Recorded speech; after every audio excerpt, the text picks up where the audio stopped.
Bismillahirrahmanirrahim. Assalamualaikum warahmatullahi wabarakatuh. Bismillahirrahmanirrahim. Wassalatu wassalam ala Rasulillah wa ala alihi wa sahbihi wa man tabi'ahum bi ihsanin ila yaumiddin, amma ba'du. Allahumma sahli sadri wa yassir li amri wahlul 'uqdatam min lisani yafqahu qawli. Allahumma inna nas'aluka ilman nafi'an wa rizqan tayyiban wa amalan mutaqabbalan. Allahumma alimna ma yanfa'una wa zidna ilman wal huda wat tuqa was salaha ya rabbal alamin. Yang dirahmati Allah Subhanahu wa taala, alhamdulillah summa alhamdulillah, segala puji hanya milik Allah Rabb semesta alam. Salawat dan salam tak lupa kita curahkan kepada junjungan kita Nabiullah Muhammad sallallahu alaihi wasallam. Pada pertemuan sebelumnya telah kita jelaskan tentang beriman kepada takdir yang baik maupun beriman kepada takdir yang buruk. Dan iman kepada takdir ini setidaknya mencakup atau memiliki 4 konsekuensi. Yang pertama, bahwasanya seseorang beriman bahwasanya Allah Subhanahu wa taala mengetahui ilmu segala sesuatu yang terjadi secara global dan terperinci sebelum diciptakan. Artinya apa? Allah Subhanahu wa taala mengetahui segala sesuatu yang ada yang terjadi di bumi ini sebelumnya. Bukan anggapan, ada sebagian orang beranggapan Allah itu tidak mengetahui kecuali setelah kejadian tersebut terjadi. Misalnya ada si fulan itu mencuri, Allah nggak tahu kecuali setelah fulan tadi mencuri. Ini tidaklah bisa dibenarkan. Dan cara mudah memahami bahwasanya Allah Subhanahu wa taala mengetahui segala sesuatu sebelum hal tersebut terjadi. Sebagaimana manusia itu ketika ingin membuat sesuatu, pasti manusia itu merancangnya terlebih dahulu. Seperti contohnya mau membangun bangunan. Namanya bangunan itu kalau sebelum dibangun harus ada RAB-nya. Rencana, anggaran, belanja. Jadi apa saja yang mau dibelanjakan, mau beli apa saja, nanti mau dibangun seperti apa, kandungannya apa, komposisinya berapa, pasirnya berapa, semennya berapa. Seseorang harus tahu. Tidak mungkin antum misalnya mau bangun rumah kemudian antum percayakan kepada seseorang yang tidak punya track record misalnya pernah membangun, tukang asal-asalan gitu. Ada kayaknya ini orangnya ganteng ini. Antum milih dari sekadar ganteng. Ternyata dia nggak pernah nukang, nggak pernah jadi tukang bangunan, jadi kuli bangunan. Bagaimana mungkin dia bisa bangun rumah tersebut? Kalaupun bisa terbangun, yaitu terbangun ya ala kadarnya. Maka namanya orang kalau mau bangun ya harus tahu dulu ilmunya. Nggak bisa langsung asal bangun. Begitulah dengan Allah Subhanahu wa taala. Ketika Allah Subhanahu wa taala ingin menakdirkan sesuatu, maka Allah Subhanahu wa taala menjadikan telah mengetahui hal tersebut sebelum terjadi. Sehingga dengan ini kita katakan cakupan ilmu Allah Subhanahu wa taala bukan hanya ketika sudah terjadi. Bahkan cakupan ilmu Allah itu meliputi 4 hal. Allah Subhanahu wa taala mengetahui segala sesuatu yang telah terjadi, yang pernah terjadi dulu. Dan Allah Subhanahu wa taala mengetahui segala sesuatu yang saat ini atau sedang terjadi. Dan Allah Subhanahu wa taala mengetahui sesuatu yang kelak akan terjadi. Setelah ini ada kejadian apa, Allah Subhanahu wa taala tahu. Sudah menakdirkan. Mungkin setelah kejadian ini ada di antara antum balik ke asrama kemudian tidur, bablas sholat Jumatnya, bisa jadi. Atau setelah ini mungkin di antara antum ada yang masak nasi, atau setelah ini ada di antara antum yang apa yang mau terjadi, atau saat ini antum sedang memikirkan sesuatu, saya nanti mau misalnya Jumat berkah saya mau ngambil double misalnya, atau besok saya mikir gambar saya besok gimana caranya biar bisa ini dan itu. Dan Allah Subhanahu wa taala mengetahui segala sesuatu yang tidak terjadi seandainya terjadi. Jadi sesuatu yang tidak terjadi, kalau seandainya terjadi itu seperti apa, Allah Subhanahu wa taala tahu. Maka mudahnya begini, Allah itu tahu kalau antum rajin antum jadi apa, kalau antum malas Allah tahu antum akan jadi apa.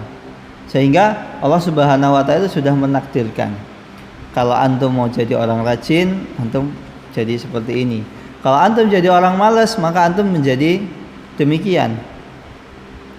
Maka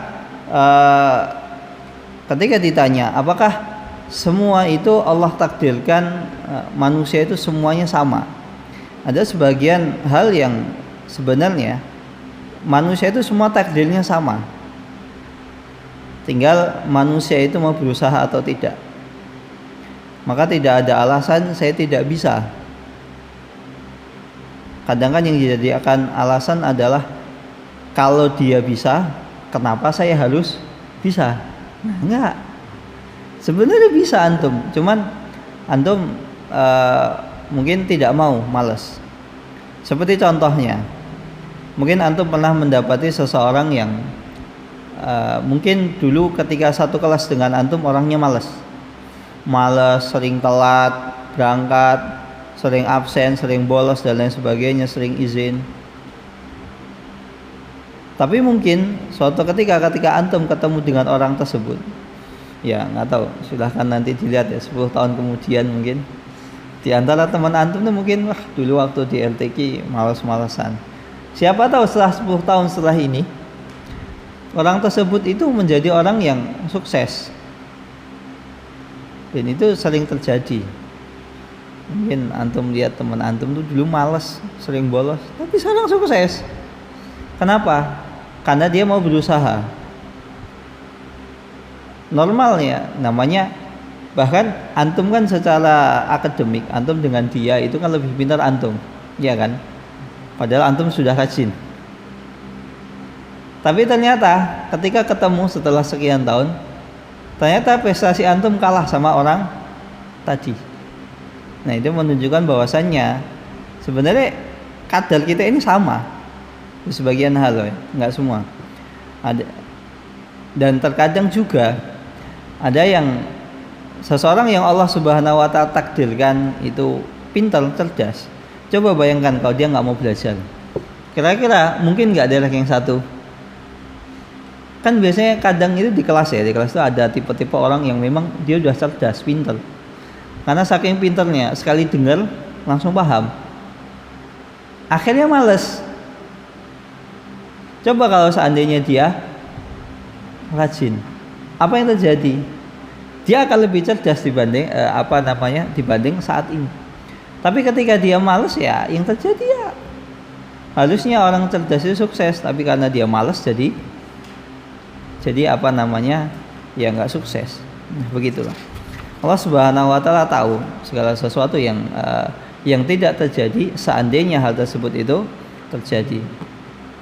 Dan kemudian konsekuensi yang kedua adalah bahwasanya kita harus beriman bahwasanya Allah Subhanahu wa taala telah menulis hal tersebut. Menulisnya apa yang terjadi semua itu di Lauhil Mahfuz. Semua Allah Subhanahu wa taala telah tulis. Kalau antum begini jadinya begini, kalau antum begitu jadinya begitu. Dan apa yang telah tertulis di Lauhil Mahfuz itu sudah tidak bisa dihapus lagi. Maka saya katakan ada beberapa hal yang memang ketika seseorang ditakdirkan ditakdirkan miskin, nggak bakalan bisa kaya, karena memang takdirnya demikian. Tapi ada juga yang Allah Subhanahu wa Ta'ala takdirkan, mungkin dia miskin kemudian bisa berubah menjadi kaya. Bagaimana caranya? Yaitu dengan doa. La yaruddul qada illa du'a. Tidaklah sesuatu itu, takdir itu bisa dirubah kecuali dengan doa, dengan usaha. Nah, pertanyaannya, apakah yang di Lauhil Mahfuz tadi itu berubah?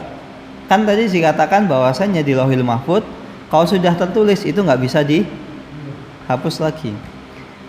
Jadi ada yang mengatakan, sebagian ulama mengatakan begini.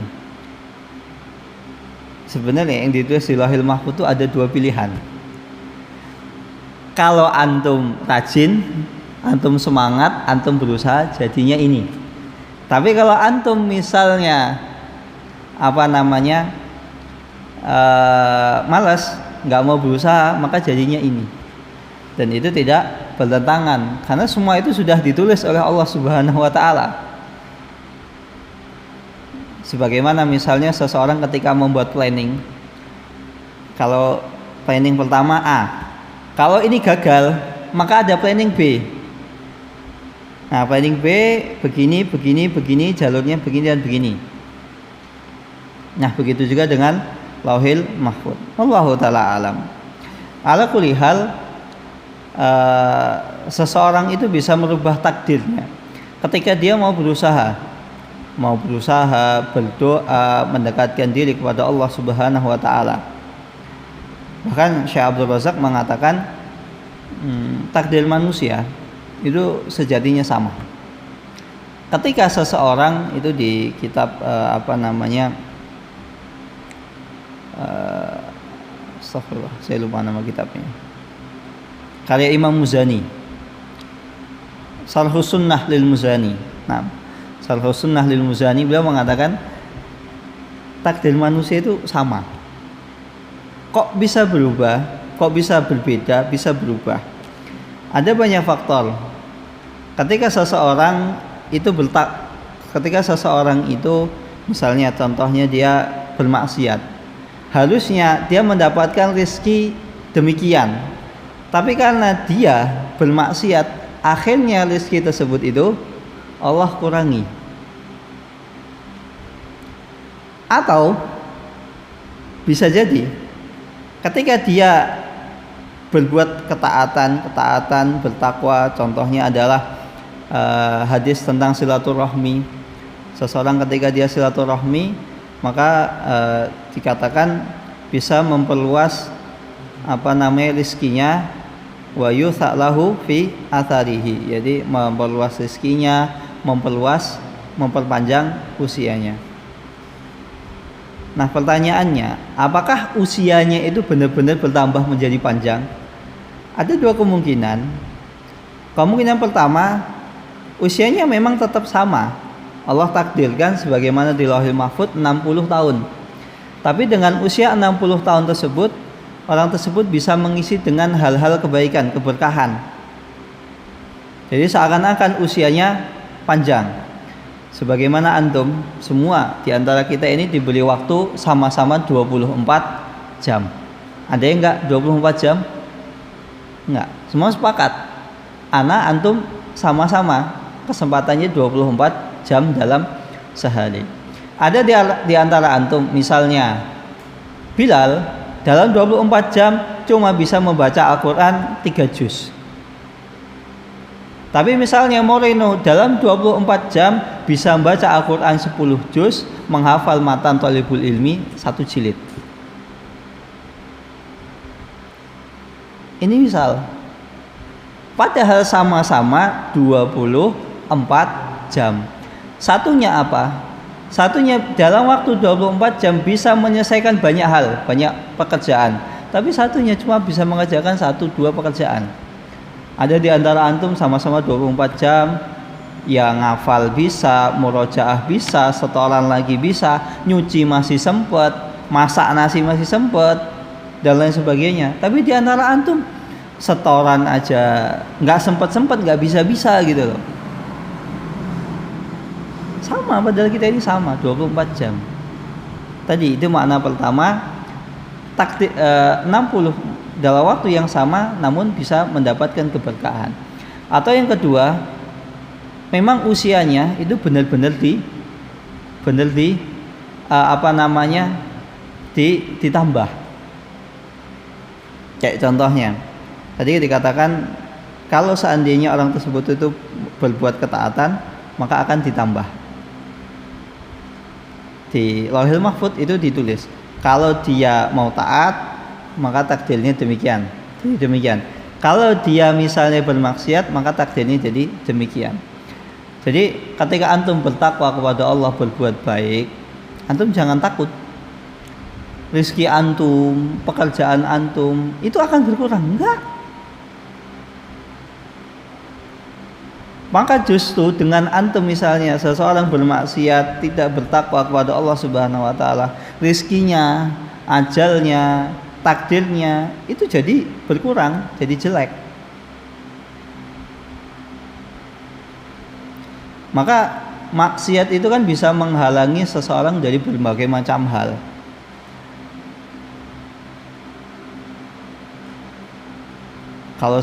Kalau dia tidak bermaksiat, bisa jadi sekarang dia ngafal Al-Quran lancar, cepat. Karena maksiat itu akhirnya mengurangi takdir seseorang. Maka ada orang yang mengatakan cari harta yang haram aja susah, apalagi suruh cari harta yang halal. Itu nggak tepat. Justru ketika seseorang misalnya korupsi, itu bukannya malah menambah rizkinya, tapi malah mengurangi jatah rizki yang seharusnya halal jadi haram. Antum mau korupsi atau tidak, mau main riba atau tidak, nah, rizki antum demikian. Maka antum hendaklah ketika rizkinya itu sudah ditetapkan, antum pilih-pilih rizki yang halal. Jangan sampai misalnya dari sekian 100 rizki yang Allah takdirkan kepada kita, karena antum mencari cara yang haram, misalnya nyogok, nyuap, atau nyari ijazah itu misalnya bayar dan sebagainya. Ketika antum daftar CPNS, antum nyogok, nyuap agar antum bisa diterima, rezeki tersebut nggak halal, karena antum memperoleh dari cara yang haram.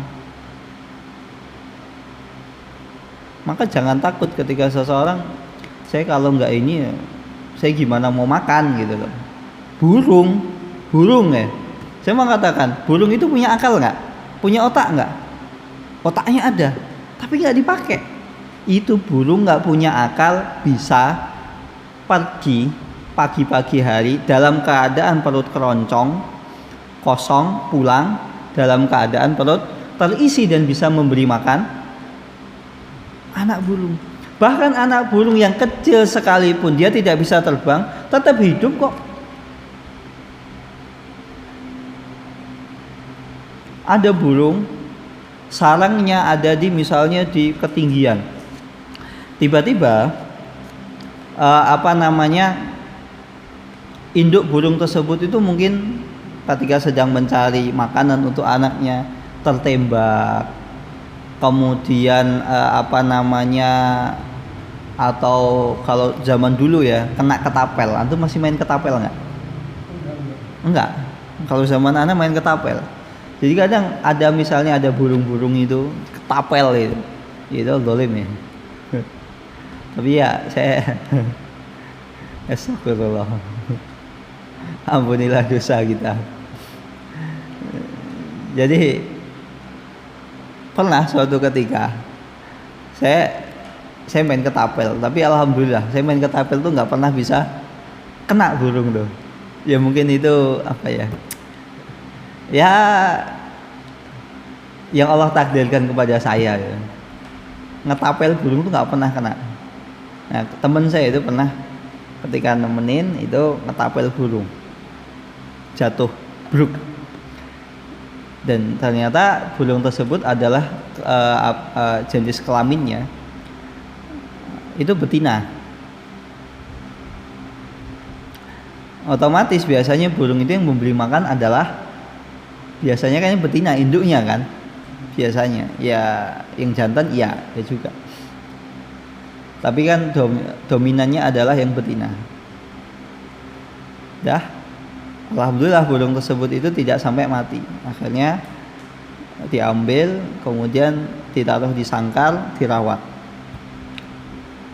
Kira-kira 2 bulan, 3 bulan, tiba-tiba tempat di mana dulu burung tersebut jatuh, kena ketapel, itu tiba-tiba ada sarang burung yang jatuh ke bawah. Dan ternyata di situ masih ada sekitar 1 bulan, beberapa pekan, ya 2 pekan atau 3 pekan, tiba-tiba sarangnya jatuh ke bawah. Pas saya lihat ternyata masih ada anak burungnya. Itu 3 pekan loh, tidak ada yang memberi makan karena induknya sudah ketangkep. Itu burung saja yang nggak punya akal bisa Allah berikan rezeki. Jadi antum nggak usah takut. Manusia adalah manusia yang paling makhluk Allah yang paling sempurna. Jadi antum nggak usah takut, nggak usah alasan nih. Kalau cari yang haram aja susah, apalagi yang halal. Naudzubillahi min dzalik. Semoga Allah Subhanahu wa taala melimpahkan kepada kita rezeki yang halalan, thayyiban, mubarakan. Amin ya rabbal alamin. Kemudian konsekuensi yang ketiga tentang mengimani takdir Allah Subhanahu wa taala, hendaklah kita semua beriman bahwasanya semua yang ada di alam semesta itu tidak ada kecuali atas kehendak Allah Subhanahu wa taala atau atas takdir Allah Subhanahu wa taala. Maka muncul pertanyaan di benak kita, apakah Allah Subhanahu wa taala menghendaki keburukan? Bukankah kalau keburukan terjadi itu berarti kejelekan? Maka artinya Allah Subhanahu wa taala menghendaki kejelekan, keburukan. Apakah demikian? Maka perlu kita pahami ketika Allah Subhanahu wa taala menghendaki sesuatu, yang pertama, Allah Subhanahu wa taala itu ketika menakdirkan sesuatu, Allah Subhanahu wa taala muradan lidatihi. Allah benar-benar menghendaki sesuatu tersebut itu terjadi. Seperti contohnya, segala sesuatu kebaikan Allah menghendaki seseorang bertakwa, seseorang sholat malam, seseorang berpuasa, seseorang puasa sunnah, seseorang sholat 5 waktu dan lain sebagainya, seseorang berbuat baik, bersedekah, diutusnya Nabi dan Rasul, adanya malaikat dan adanya surga dan lain sebagainya. Maka Allah Subhanahu wa taala benar-benar menghendaki hal tersebut. Dan ini insya Allah mudah dipahami oleh kita. Ya jelas, Allah Subhanahu wa taala menghendaki kebaikan. Nah, pertanyaannya, lah itu gimana? Adanya neraka, adanya orang yang membunuh saudaranya, adanya antara saudara satu dengan yang lain itu rebutan warisan, kemudian ada orang yang berbohong, ada orang yang berdusta, ada orang yang berzina. Bukankah zina itu keburukan, haram? Iya, keburukan. Berarti Allah Subhanahu wa taala menakdirkan zina tersebut terjadi, pencurian tersebut terjadi. Kita katakan iya. Namun yang diinginkan oleh Allah Subhanahu wa taala bukan pencurian tersebut. Apa yang diinginkan oleh Allah Subhanahu wa taala? Takdir Allah, kehendak Allah di sini adalah muradan li ghairihi. Allah Subhanahu wa taala menginginkan sesuatu di balik kejadian tersebut. Misalnya, karena adanya kasus pencurian, misalnya pencurian motor. Apa hikmah di balik tersebut? Hikmahnya apa? Karena motor itu dicuri, akhirnya setiap pemilik motor itu waspada. Bener nggak? Hati-hati, jangan nanti motor saya jadi objek pencurian. Akhirnya ketika ngunci motornya itu dikunci setang sebagai bentuk ikhtiar. Kemudian di sisi yang lain ada sebagian orang, ya banyak orang mereka tidak mencukupkan dirinya dengan mengunci stang motornya, pakai kunci ganda. Kunci ganda bisa pakai rantai atau kunci ganda ada ceklekannya. Nah, dengan misalnya seseorang mengunci pakai rantai dengan rantai, akhirnya penjual rantai sepeda atau motor itu kan ketiban untung, iya kan? Yang Allah Subhanahu wa taala inginkan bukan pencuriannya, tapi hikmah di balik tersebut. Nah, logika sederhananya begini ikhwah sekalian. Ketika misalnya antum nanti Allah takdirkan di antara antum ini menjadi seorang dokter. Misalnya dokter bedah saraf, dokter tulang dan lain sebagainya. Dokter penyakit dalam dan sebagainya. Suatu ketika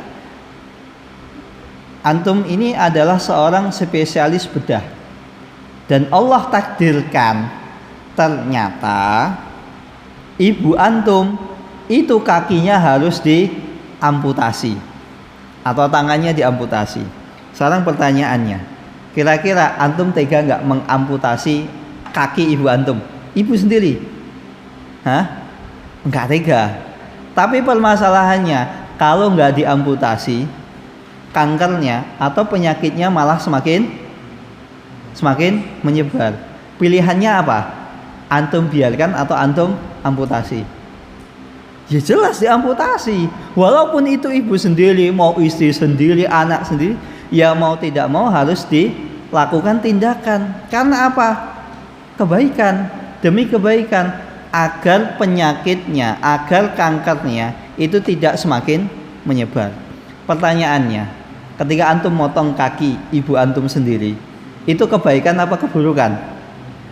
Keburukan. Maka orang yang nggak tahu hikmah di balik tersebut, misalnya dia bukan seorang dokter, dasar dokter kurang ajar, kaki ibunya sendiri dipotong, diamputasi, dipotong, itu dasar dokter durhaka ya. Itu orang yang tidak tahu. Tapi orang yang tahu, misalnya ya ini kalau nggak diamputasi, nggak dipotong, malah semakin menyebar. Bisa jadi malah nyawa sang ibu tidak seselamatkan. Namun dengan tangannya misal atau kakinya dipotong, maka insya Allah kemungkinan untuk keselamatannya itu lebih tinggi. Walaupun akhirnya ketika berjalan atau mau mengambil sesuatu harus menggunakan bantuan, berjalan harus pakai tongkat. Tapi itu hikmah. Yang diinginkan sang dokter bukan saya tujuannya cuma pengen motong kaki ibu saya. Enggak. Yang diinginkan adalah agar sang ibu selamat nyawanya. Nah, ini mudahnya begitu. Begitu juga ketika misalnya operasi jantung. Nggak ada ketika antum berani ngoperasi orang tua antum sendiri. Nggak ada orang yang berani. Tapi ketika misalnya orang yang dia cintai akhirnya terkena penyakit, mau tidak mau antum harus operasi. Nggak ada pilihan lain daripada meninggal. Maka hikmahnya demikian. Maka Allah Subhanahu wa taala ketika menakdirkan segala sesuatu keburukan, sejatinya yang ditakdirkan, yang Allah inginkan itu bukan keburukan tersebut terjadi, namun hikmah di balik kejadian tersebut. Maka yang sering menjadi pertanyaan, jika Allah Subhanahu wa taala menakdirkan keburukan, berarti Allah Subhanahu wa taala menakdirkan iblis itu menciptakan Allah menakdirkan iblis itu menjerumuskan manusia ke dalam neraka. Betul? Iya. Allah menakdirkan. Bahkan iblis itu berjanji, la'ughwiyannaka ajmain, la'ughwiyannakum ajmain. Sungguh benar-benar aku akan menjerumuskan umat manusia. Allah takdirkan itu? Iya. Maka lantas hikmah penciptaan iblis itu apa? Kan iblis itu kan dalam pikiran kita kan yang ada jelek. Iblis itu kan cuma kerjaannya menjerumuskan manusia keburukan, menjerumuskan manusia ke dalam kemaksiatan, mengajak manusia agar bermaksiat, senantiasa bermaksiat. Kalau misalnya ada manusia ingin berbuat ketaatan, ingin taat mendekatkan diri kepada Allah, jangan. Mau sedekah, ngapain sedekah? Banyak kok orang yang lebih kaya daripada kamu nggak sedekah. Ngapain kamu sedekah? Lagian kalau kamu sedekah cuman paling 100.000, 200.000, nggak bantu. Nggak bantu Palestina gitu. Nggak usah sedekah. Ada yang nggak usah kamu sedekah, udah banyak yang sedekah, ngapain kamu sedekah? Terus kemudian iblis membisiki manusia lagi, nggak usah sedekah, ngapain kamu sedekah bantu Palestina? Emang kamu yakin bantuan tersebut benar-benar sampai ke warga Palestina? Ini kan godaan-godaan setan dan iblis dan bala tentaranya. Maka lantas hikmah penciptaan iblis itu apa? Hikmah pertama yang bisa didapatkan adalah yang bisa kita ketahui. Dan tentunya yang akan saya sebutkan ini bukan sebagai pembatasan, masih banyak hikmah di sana yang kita tidak ketahui. Yang pertama adalah kenapa kita tidak mengetahui? Karena hikmah Allah itu ada dua. Pertama, hikmah yang tampak atau hikmah yang bisa dipahami oleh manusia. Kita bisa tahu, oh hikmah Allah itu menakdirkan ini, hikmahnya adalah ini. Namun ada hikmah yang tidak tampak atau tidak dipahami oleh setiap manusia. Hanya beberapa manusia yang bisa memahami hikmah tersebut. Kenapa Allah menakdirkan ini? Sebagian orang nggak tahu, tapi sebagian orang tahu. Sebagaimana tafsir itu kan ada ayat mutasyabihat.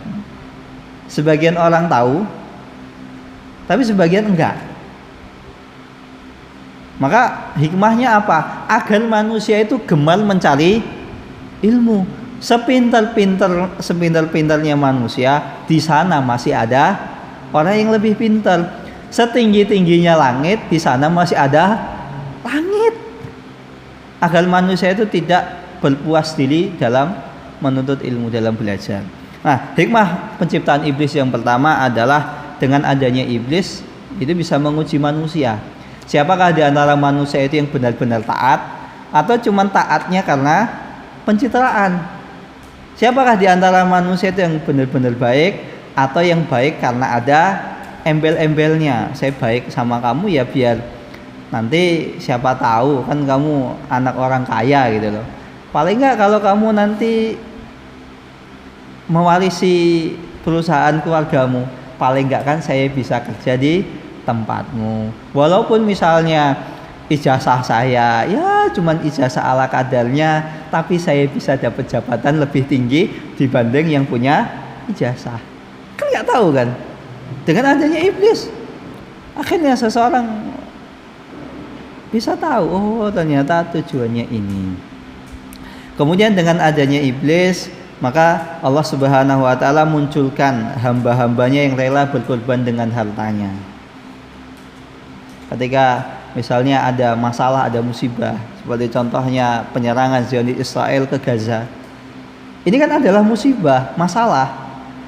Akhirnya Allah Subhanahu wa taala memunculkan orang-orang yang gemar bersedekah. Akhirnya kita tahu, oh Pak Fulan itu ternyata memang kalau sedekah nggak main-main gitu loh. Bu Fulanah itu ternyata orang baik. Saya kira dia misalnya orang jahat gitu. Atau misalnya dengan kejadian kemarin COVID gitu.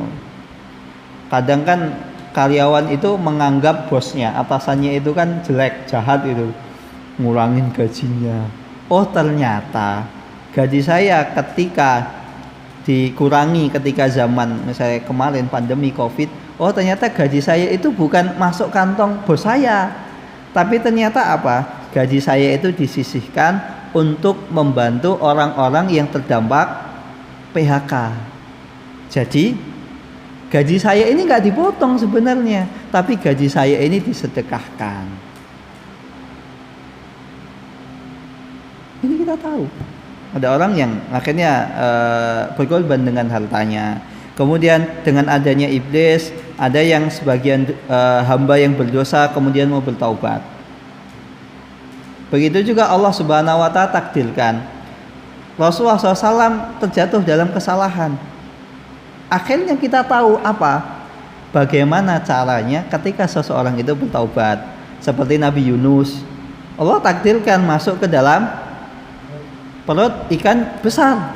Coba kalau seandainya Allah Subhanahu wa taala tidak menakdirkan Nabi Yunus melakukan kesalahan, walaupun kesalahannya Nabi Yunus sudah Allah maafkan. Beda dengan kita.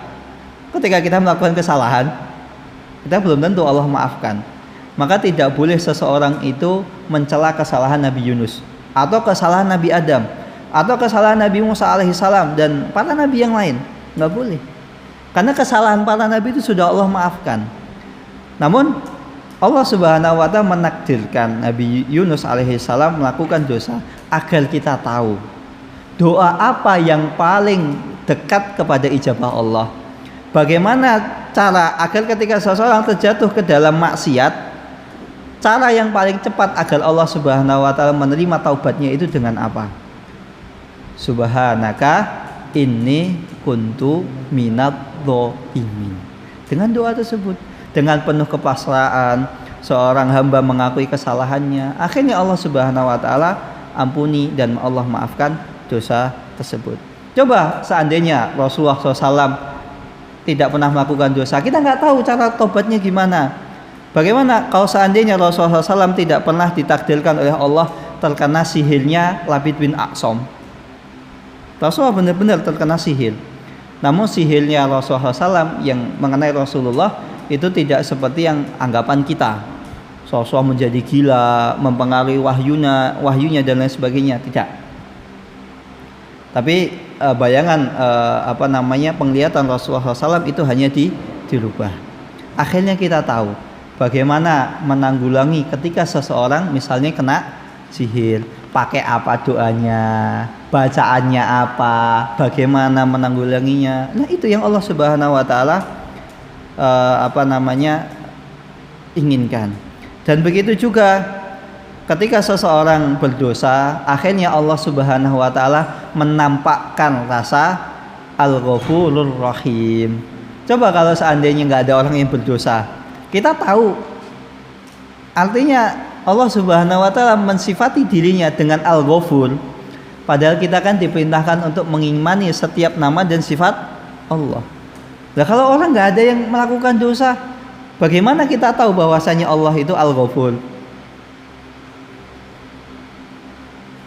Bagaimana kita tahu kalau misalnya atasan kita ini ternyata orang baik? Ternyata kita ini sering dimarah-marahin oleh atasan kita. Tapi ketika kita melakukan kesalahan, ternyata sejatinya atasan kita ini, bos kita ini memaafkan. Memang dimarahi, tapi dimaafkan. Saya memarahi kamu itu tujuannya biar kamu menjadi seorang karyawan yang amanah. Bukan tujuannya saya lagi pengen ngomel-ngomel. Mumpung karyawan saya melakukan kesalahan, saya pengenlah ngomel-ngomel itu. Enggak, tujuannya adalah karyawannya akan menjadi lebih baik. Dan begitu juga Allah Subhanahu wa taala dengan adanya iblis, Allah Subhanahu wa taala menciptakan dua hal yang kontradiktif. Nabi Muhammad dengan Abu Jahal, Nabi Musa dengan Fir'aun laknatullah alaihi dan lain sebagainya. Kemudian ada surga, ada neraka. Nah, kalau misalnya cuma diciptakan surga, terus apa faedahnya? Padahal dikatakan Allah juga menakdirkan keburukan. Walaupun yang diinginkan oleh Allah bukan keburukan, bukan pada zatnya, tapi dibalik keburukan tersebut. Berarti percuma dong Allah Subhanahu wa taala menciptakan neraka tapi nggak ada penghuninya. Begitu juga Allah Subhanahu wa taala menciptakan surga ternyata nggak ada penghuninya. Ya, satu. Akhirnya kita tahu hikmah apa yang dibalik hal tersebut. Kemudian yang keempat, konsekuensi yang keempat adalah Hendaklah kita beriman bahwa semua yang terjadi di alam semesta itu adalah ciptaan Allah Subhanahu wa taala, baik zatnya, karakteristiknya maupun gerakannya. Allah Subhanahu wa taala menciptakan segala sesuatu. Bahkan Allah Subhanahu wa taala menciptakan, mentakdirkan bahwasanya manusia ada yang berbuat salah, ada yang berbuat ketaatan dan lain sebagainya. Nah, pertanyaannya, jika demikian, bagaimana dengan permasalahan hakikat manusia, kudrah manusia? Kan Allah Subhanahu wa taala mentakdirkan segala sesuatu. Berarti kalau demikian, segala sesuatu sudah Allah takdirkan. Ya sudah, manusia nggak usah usaha. Dah Allah kalau saya ditakdirkan masuk surga ya masuk surga, nggak bakalan masuk neraka, ya kan? Kalau kita Allah takdirkan masuk neraka, ya sudah, nggak bakalan masuk surga. Terus lantas kita berpangku tangan, ya sudah. Allah kan sudah menakdirkan segala sesuatu, ya sudah, kita tinggal menjalani takdir. Itu kurang tepat. Suatu ketika ada sahabat yang mengatakan kepada Rasulullah SAW, ya Rasulullah, jika demikian segala sesuatu kan sudah ditakdirkan, lantas gunanya apa kita beramal? Apa jawaban Rasulullah? I'malu fakullu muyassarun lima khuliqalah.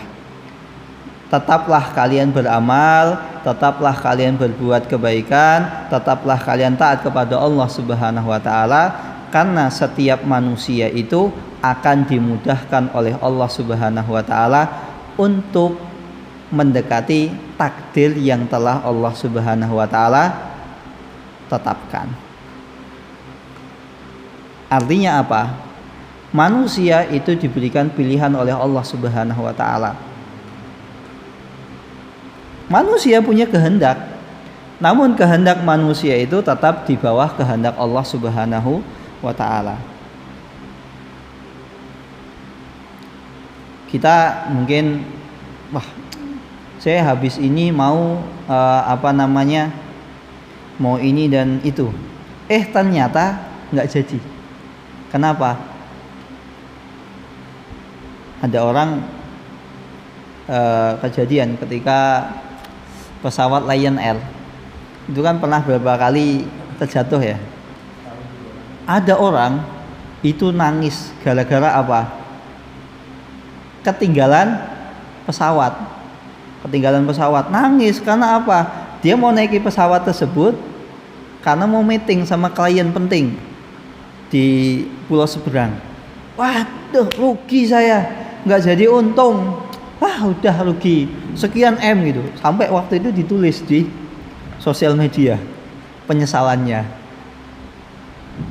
Sehari kemudian keluar kabar bahwasanya pesawat tersebut itu hilang kontak, dan ternyata pesawat tersebut itu terjatuh di Samudra Hindia atau mana gitu, dan puing dan bangkai pesawatnya itu tidak ditemukan. Kira-kira orang yang tadi sudah merasa, wah saya sudah rugi sekian puluh M, nyesel, tetap nyesel apa senang? Dia tetap senang, nggak masalah saya kehilangan sekian puluh M, tapi saya masih hidup. Coba kalau saya naik pesawat tersebut, nah kan, ya beginilah Allah Subhanahu wa taala mentakdirkan. Di mata manusia itu buruk, tapi di balik itu Allah Subhanahu wa taala menginginkan kebaikan. Maka ketika antum menjalani takdir apapun, yang pertama antum terima takdir tersebut, antum syukuri, ya antum terima dengan lapang dada, antum jalani. Ya bisa jadi apa yang antum, misalnya ternyata Allah Subhanahu wa taala menakdirkan antum takdir yang menurut antum itu buruk ya, walaupun tidak ada takdir yang buruk, ya antum introspeksi, bisa jadi itu karena sebab dosa-dosa antum, sehingga Allah Subhanahu wa taala menghalangi untuk sementara waktu Allah Subhanahu wa taala menakdirkan antum takdir yang menurut antum itu buruk. Kalau antum tidak menerima, kemudian antum menolak, antum malah seakan-akan kenapa Allah menakdirkan saya demikian? Kenapa dia kaya saya enggak? Malah yang terjadi apa? Hidup antum bukan semakin bahagia, malah semakin sengsara. Udah hidup antum sengsara, antum ternyata tidak bisa menerima takdir Allah, malah tambah sengsara. Sudah jatuh tertimpa tangga. Beda kalau seandainya antum, ya sudah, ini Allah Subhanahu wa takdirkan, dan setiap apa yang Allah takdirkan ini pasti baik. Entah hikmah di balik ini apa saya belum tahu, tapi yang jelas hikmahnya pasti baik. Saya khusnudzon kepada Allah, saya terima takdir Allah. Insya Allah hidup antum akan enak. Antum jalannya dengan mudah, dengan ringan, dengan nyaman, nggak ada penyesalan. Ini yang bisa saya sampaikan. Kurang lebihnya mohon maaf. Kita tutup dengan doa kafatul majlis. Subhanakallahumma wa bihamdika asyhadu an la ilaha illa anta astaghfiruka wa atubu ilaik. Wassalamualaikum warahmatullahi wabarakatuh.